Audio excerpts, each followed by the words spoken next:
친절한 김교수와 명랑한 이부대가 함께하는 통일토 광화문 필통. 오늘도 시작하겠습니다. 교수님, 오늘은 뭐에 대해서 말씀하실 건가요? 지난 12월 달에 저희 유니TV에서 이벤트 했던 내용 그거 가지고 한번 얘기를 해보려고 하는데 평소에 이제 통일 문제나 남북 관계에 대해서 궁금했던 내용들을 좀 물어보면 저희가 답을 해주겠다 이렇게 이벤트를 했더니 페이스북에서 무려 278명이나 참여를 해주셨대요. 네, 그래서 질문을 해주셨다는 말씀이시죠? 그렇죠. 네, 질문을. 네. 그래서 지난 한 달 동안 모아서 그 질문들 요약 정리해서 오늘 한번 저희끼리 라디오 그 프로그램 하듯이 사연 소개하고 대답하는 방식을 한번 그러면 해보려고. 오늘은 저희가 내용들을 모아서 잘 정리해서 답변을 해드리도록 잘 할 수 있을지 모르겠네 오늘. 많이 답변해 주세요. 네, 알겠습니다. 예. 먼저 송주월, 진돌이, 나사랑, 이지향님이 보내주신 질문입니다. 남북이 통일되면 가장 좋은 점과 나쁜 점은 무엇일지 궁금하다고 하십니다. 예. 네. 아주 자주 듣는 사연이고 자주 많이 나오는 얘기인데, 일단 저는 처음부터 강조하고 싶은 건 이 급박한 통일이 금방 되는 건 아니잖아요. 그래서 일단 질문을 이렇게 좀 바꿔도 좋을 것 같다는 생각이 들어요. 남북이 화해 협력을 하게 되면 또는 평화적으로 공존을 하는 상황을 거쳐가게 되면 지금 당장 좋은 게 뭐냐 이렇게 생각해보면 한 3가지 생각해봤어요. 첫째로는 일단 평화라는 것이 마음속 불안감을 좀 사라지게 해주고, 군사적 대치에 들어가던 다양한 비용 그리고 마음의 불편함들을 좀 해소시켜주는 부분이 굉장히 좋은 것 같고, 또 외교적으로도 이제 국제적으로 경쟁할 일이 별로 없잖아요. 우리가 협력할 경우에. 그런 이제 이점이 정치, 군사적인, 외교적 이점이라면, 경제적으로는 우리가 지경학적 이점이라고 하는데, 대륙과 해양에 끼어 있다는 게 지정학적으로도 중요하지만, 그리고 이 중간 통로가 되는 거 아닙니까? 경제적 흐름에. 근데 남북이 분단되다 보니까 그런 이점을 거의 활용하지 못하고 살아왔는데, 이제 그걸 이용할 수 있는 기회가 생긴다는 거고, 사회문화적으로는 정말 이산가족 문제라든지, 우리가 그동안 만나지 못했던 가족들의 한 같은 것도 풀어주고, 우리가 다양한 교류 속에 새로운 문화적 어떤 공통성을 만들어가는 기회가 될 수 있어서, 당장 화협력하는 것이 정말 많이 이득이 되는 일이다. 천천히 하다 보면 장점은 좀 살리고, 단점은 좀 낮출 수 있지 않을까 이런 생각이 듭니다. 소통을 하는 게 1단계, 그 다음에 이제 서로를 인정하면서 합쳐가는 게 2단계 통합, 앞에 건 통2, 그 다음에 마지막은 통1, 이렇게 하나가 되는 거, 그런 단계를 밟아가면 좋겠다는 생각이 듭니다. 예.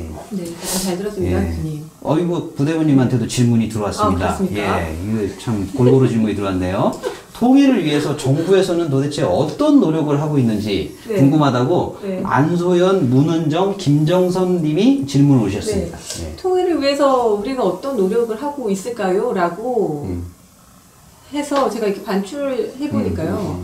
통일부의 조직을 들여다봤어요. 그러니까 저희가 하고 있는 조직을 보니까 저희가 하고 있는 조직이 하는 일이 그대로 통일을 위해서 하는 어떤 노력들 의 모습들인 거죠. 아주 색다른 접근법일 수 있겠네요. 일단 남북회담 본부가 있고요. 회담을 하고, 교류협력국에서 교류협력 사업을 하고, 인도지원국에서 인도 업무를 하고, 그리고 통일교육원에서 대국민에게 이제 통일에 대한 이런 공감대를 형성하려는 노력들을 하고 있고, 통일정책실에서 대북정책에 대해서 또 국민들에게 설명하는 노력을 하고 있는데요.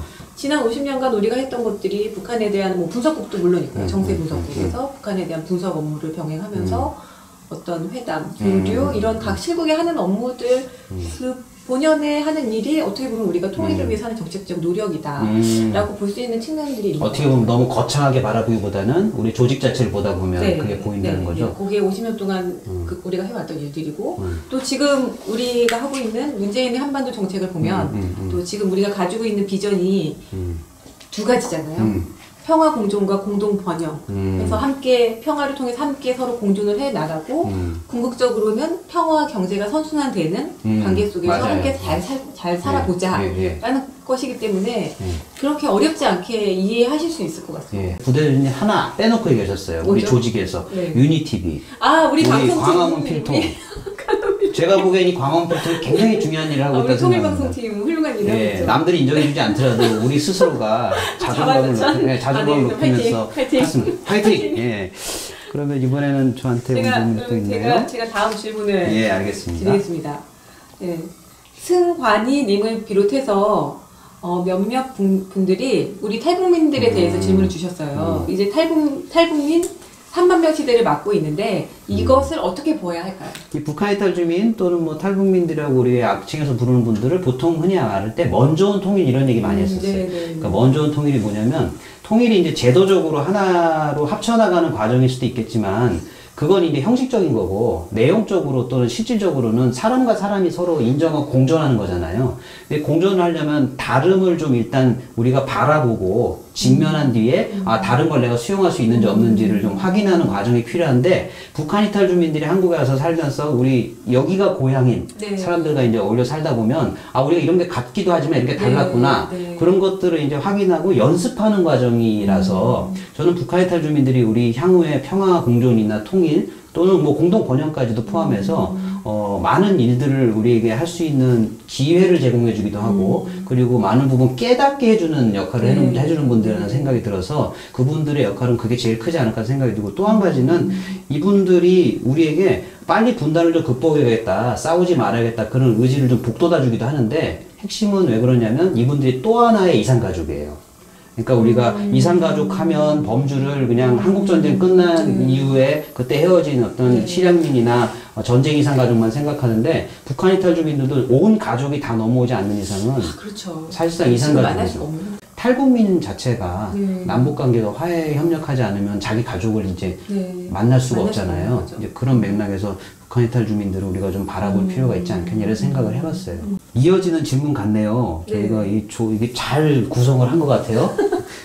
안다령 님이 여쭤보셨습니다. 할아버지께서 이산가족이라고 하세요. 아마 한국전쟁 때 헤어지신 분인 것 같은데, 앞으로 이루어질 이산가족 상봉에서 우리 할아버지가 가족을 만날 수 있을지, 정말 뭐 손주로서는 할 수 있는 질문인 것 같아요. 지금 현재 이산가족 현황을 먼저 보자면 그 13만 명이 좀 넘는 이산가족들이 우리 통일부 이산가족 그 통합정보 시스템에 등록이 되어 있어요. 만나겠다고 이제 네, 찾고 싶다. 북한에 있는 가족을 찾고 싶다. 그런데 또 그 중에서 85% 이상을 차지하는 분들이 70대 이상의 노령입니다. 맞아요. 지금 매년 지금 이 고령 이산가족 분들이 돌아가고 계시기 때문에 계시죠. 사실 이산가족들이 만나야 되는 문제는 굉장히 시급한데 그동안에 만났던 그 이산가족 상봉 횟수라던가 그 만났던 사람들의 숫자는 그렇게 많지가 않잖아요. 맞습니다. 크지가 않잖아요. 여러 가지 상황들이 어려웠던 점들이 있고, 지금 정부에서는 그래서 우리가 직접 고향을 방문하기 위해서 뭐 직접 북한을 가서 만나겠다라는 그런 것도 뭐 노력을 하고 있지만, 당면에서는 화상상봉으로라도 지금 워낙에 IT 기술이 발달했기 때문에 화상상봉으로 얼굴이라도 보고 목소리라도 먼저 듣고 그렇게 해서 좀 가족들을 찾아서 서로 만나는 방법들을 하려고 지금 열심히 노력을 하고 있습니다. 뭐 이산가족 상봉 행사를 하더라도 한 해에 뭐 100명에서 200명 정도 가시기 때문에 그 숫자로 1년에 몇 차례 한다고 하더라도 13만 명을 다 소화하기에는 정말 수십 년이 걸리는 문제예요. 장소적인 문제도 있고. 예, 장소적인 문제도 있고 하루빨리 교류 왔다 갔다 할 수 있으면 좋겠습니다. 통일에 대한 관심이 적어졌다고 하지만 그래도 아직도 많은 분들이 이런 통일과 관련된 정보에 대해서 궁금증을 가지고 갈증을 가지고 계신 것 같아요. 예. 그리고 특히 예전에는 이제 독일 사례만 많이들 이제 보다 보니까 우리 한반도 사례에 대한 상상력은 좀 많이 부족했었고, 이제 독일 얘기가 통일의 어떤 정답처럼 되다 보니 자꾸 관심이 떨어질 수밖에 없는 그런 조건이 있었어요. 독일 통일이 그다지 좋아 보이지 않는다는 인상들이 시간이 흐르면서 독일 사람들도 그런 말 하고. 그리고 실제로 지금 독일이 통일된 결과를 지금 현 시점에서 본다면은 20년이 넘었잖아요. 지금 독일이 유럽에서 EU에서 가장 어떤 핵심적인 역할을 선도적 국가가 선도적인 역할을 하고 가장 경제적으로 안정이 있는 그런 나라가 됐단 말이에요. 통일의 힘이라고 봅니다. 저도 뭐 오늘 뭐 국민들이 이런 것들을 많이 궁금해 하신다는 걸 어쨌든 이벤트를 통해서 많이 알게 됐고, 그래서 더욱더 저희가 좀 열심히 홍보도 하고 교육도 해야겠다는 생각을 갖게 됐고요. 소통하셔야죠. 그러니까 소통, 토기, 서로 다른 것의 소통. 네, 그러면 교수님 오늘 이것으로 필통 마무리 짓겠습니다. 네, 고맙습니다. 고맙습니다. 수고하셨습니다.